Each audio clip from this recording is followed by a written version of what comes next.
Delaware Democratic Senator Chris Coons now joins us from Capitol Hill. Thank you, Senator. What is the latest state of play, as far as you know, as to whether Christine Blasey Ford will or will not show up, should show up? What do you think is happening from what you hear from your chairman? Well, Andrea, I've heard nothing from Chairman Grassley that changes my expectation about what may or may not happen on Monday.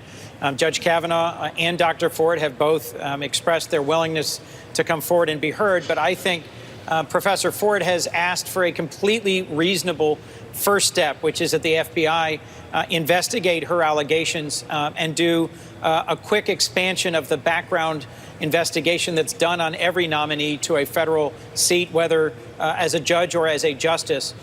Looking back at the Anita Hill episode with the Clarence Thomas confirmation, Professor Hill came forward with her allegations, and in just a matter of days, the FBI was able to interview a whole number of potential witnesses. And I'll remind you, at that hearing, it wasn't just Professor Hill and Judge Thomas. There were 20 other witnesses. I think for our committee to proceed to a hearing with just Professor Ford and Judge Kavanaugh and not other witnesses like Mark Judge, who she places in the room, who I think is a key witness, and some experts about sexual assault, its impact on survivors and memory, would, I think, round out what should be a constructive, respectful hearing.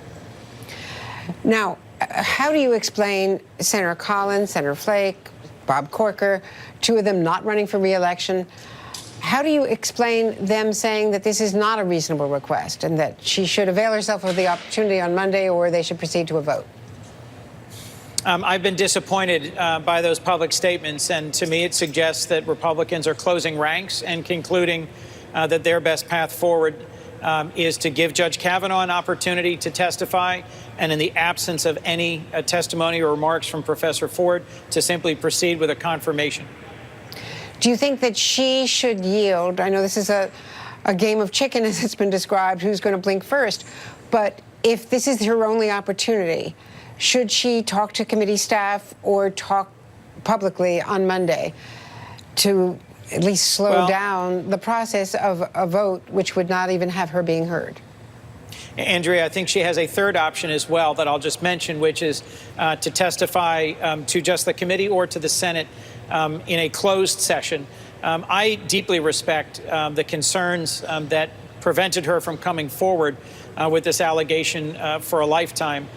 Look, survivors of sexual assault, of trauma, commonly across our country have hesitated or refused to come forward, and for good reason. If we look back at how Professor Anita Hill was treated by the Judiciary Committee, how many other survivors of assault have been treated in this country over decades, over generations, there is a completely understandable fear or hesitation to be put in the limelight and miscast as sort of she said, he said. She's not on trial here. It is Judge Kavanaugh who's been nominated for a lifetime appointment on the Supreme Court, one of the most important roles in our republic, in our constitutional order. And so, frankly, the burden should more be on him to present witnesses and to present testimony. Both of them have had friends, classmates, supporters come forward in a variety of letters in the last 48 hours, which just reinforces to me the idea that it is so difficult for the FBI to do a background investigation here. I don't think is credible. These two individuals went to small private high schools in the Washington, D.C. suburbs. Long lists of their classmates and friends have already come forward supporting each of them and their claims. And I don't think it would be an unreasonable delay for a matter of days or a week for there to be some additional investigation performed.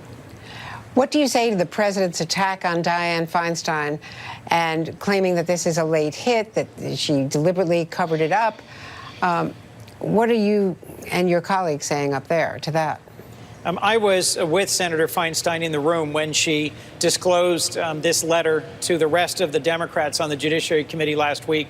And it was clear to me from how she spoke, from what she said, that she was deeply torn, that she respected Professor Ford's request, earnest and repeated request to remain anonymous, and that she put protecting the victim here first over public transparency and accountability. And that really, frankly, it's only because this was leaked to the press by someone that she came forward with it at all. She was very reluctant to share this with the committee because Professor Ford had asked that this traumatizing incident not lead to her being put on the stand and compelled to testify in the way so many other victims have been mistreated in American history.